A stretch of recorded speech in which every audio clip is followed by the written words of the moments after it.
Maswerteng hapon po mga ka-STL. Narito na po ang resulta ng STL Bulacan para sa araw na to, second draw. April 8, 2025, araw ng Martes. Naway ang mga natayaan niyo pong mga numero kanina ay manalo nawa ngayong hapong ito, 4 PM. Kaya't kunin niyo na po ang inyong mga tickets. Narito na po ang resulta.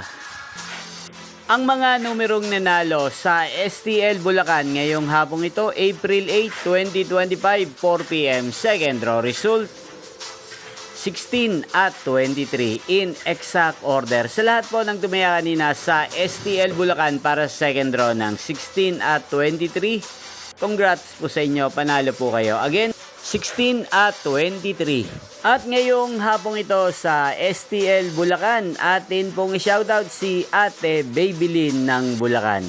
Nilagi din pong nanonood sa channel na to. Shoutout po sa inyo, Ate Babylin. Sana po'y manalo na ang mga numerong tinatayaan nyo sa STL Bulacan. At sana'y nasa mabuti po kayong kalagayan. Ngayon din shoutout po natin si Kuya Ronnie ng Bulacan. Shoutout po sa inyo. Sana ay manalo din ang mga numerong tinatayaan nyo. Inyo pong napanood ang resulta ng STL Bulacan. Magkita-kita pong muli tayo mamayang 8 PM. Thank you for watching.